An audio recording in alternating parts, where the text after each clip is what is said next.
Здравей! Здрасти. Впечатление от днешния ден?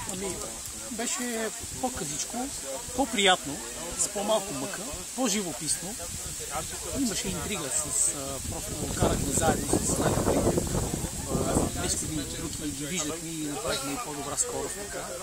И нямаше, лично аз нямах проблеми, не спуках дума, всичко беше точно. Проблеми с маркировката? Само на едно место. Само на едно место, объркахме се, но се върнахме. Около 2-3 минути загубихме, но 3 човека се объркаха. Но само на това место просто беше, може би трябваше още една табелка да се сложи. Някъде по-нависоко, за да я виждаме.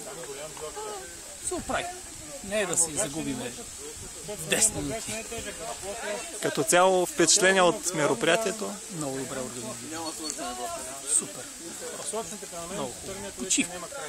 С една дума да си почине човек от седмицата, да смени обстановката и организацията, и хората, всичко е точно. Аз затова ги обичам тези състезания. Ходил съм на много други състезания, други спортове, но тук атмосферата е много по-приятелска. Хората си помагат. Тук нямаме противници, всички са приятели. Да. А специално за нашето състезание някакви коментари или предложения за подобрение на нещо? Само маркировката малко по-начестичко да бъде.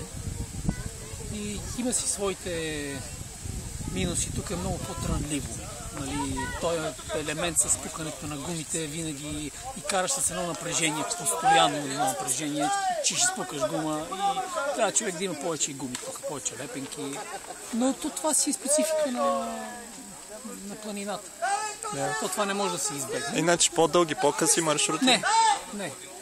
За нашото ниво това са. По-дълги вече ще бъде много тежко. Тук е изключително разнородна цялата компания. От много добри до много...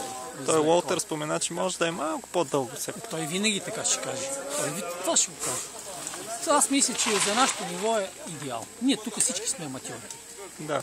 Не сме професионалисти да караме по 60-70 км. Това е състезание.